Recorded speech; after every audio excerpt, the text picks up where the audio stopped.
जे सरकारी काम करणारे त्यांचे थकले आहे आणि आता 7 महिन्यापासून मिळत नसल्यामुळे काम बंद आंदोलनाचा कंटाळता इशारा.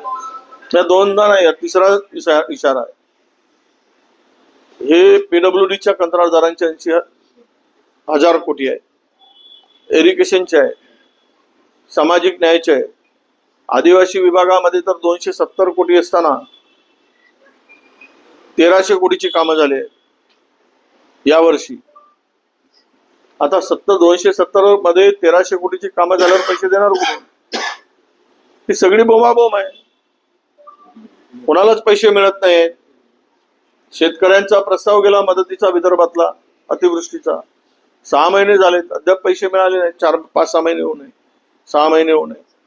जवळपास 386 कोटीचा काहीतरी प्रस्ताव आहे, तो धुडकात पडला आहे. शेतकऱ्याला मदत नाही, अंगणवाडी सेविकांचे पैसे मिळत नाही, जलजीवन मिशनचे पैसे 1800 कोटी रुपये केंद्राकडून वर्षभरापासून येत नाही, त्यामुळे ती योजना बंद पडली आहे. आपल्या निराधार योजनेचे पैसे 4 महिन्यापासून त्या गरिबांचे पैसे मिळत नाही आहेत.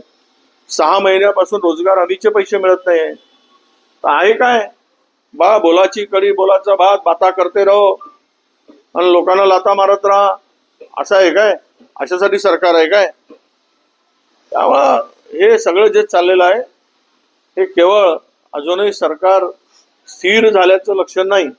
एवढं बहुमत मिळून हे सरकार अस्थिरच आहे. आणि अस्थिर कशासाठी?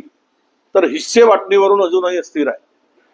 अजूनही हिस्से वाटणी यांची बरोबर झाली नाही.